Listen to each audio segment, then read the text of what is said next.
We start with a high-speed chase that left Priceville police behind after they called off the pursuit near Greenbrier Road over the weekend. They put out a BOLO, or a be on the lookout alert, in Limestone and Madison counties for the involved vehicles.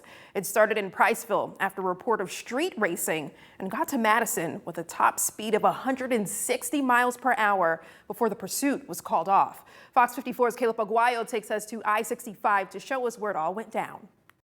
He's taking exit 3. I'm not pursuing.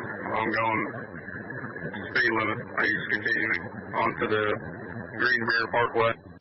Limestone SO to Priceville PD. He went south on Swancott there at exit 3. 320. Just log on those cabinets. The max speed that we got to was 160. What you just heard was scanner traffic from early Sunday morning. Cars driving at speeds up to 160 miles an hour and officers in pursuit. They came up from Priceville on Interstate 65 right along this stretch before heading up toward Huntsville along 565. Priceville's chief of police tells me they called off the chase, but they're still searching for those vehicles. Once you reach the county line, we'll terminate a pursuit unless we are chasing someone for committing a dangerous crime, and all we had at that point was reckless driving, so that's not worth pursuing, possibly endangering the public or ourselves. Every police department sets its own policy on when to call off a pursuit. Priceville police say they made that decision on Sunday, concerned that the rate of speed and the change in jurisdictions could put the public in danger. We never want to endanger the public. Unfortunately, we're in crime-fighting business, and people are not just always going to pull over and cooperate.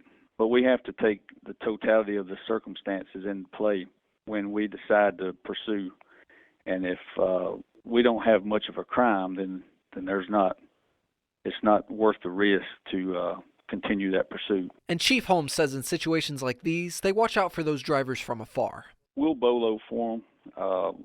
We'll be aware of their, possible travels. We've gotten some complaints on them, coming up and down 65, so we'll keep an eye out for them. In the meantime, police are asking the public to contact Morgan County law enforcement if they have any leads. The Alabama Law Enforcement Agency, or ALEA, declined to comment on the search. In Priceville, I'm Caleb Aguayo, Fox 54 News. Police are still searching for the lead vehicle, a red Ford Mustang with a black tag cover and a black spoiler. Other cars involved in the racing incident include more Ford Mustangs, Dodge Chargers, and Chevy Camaros.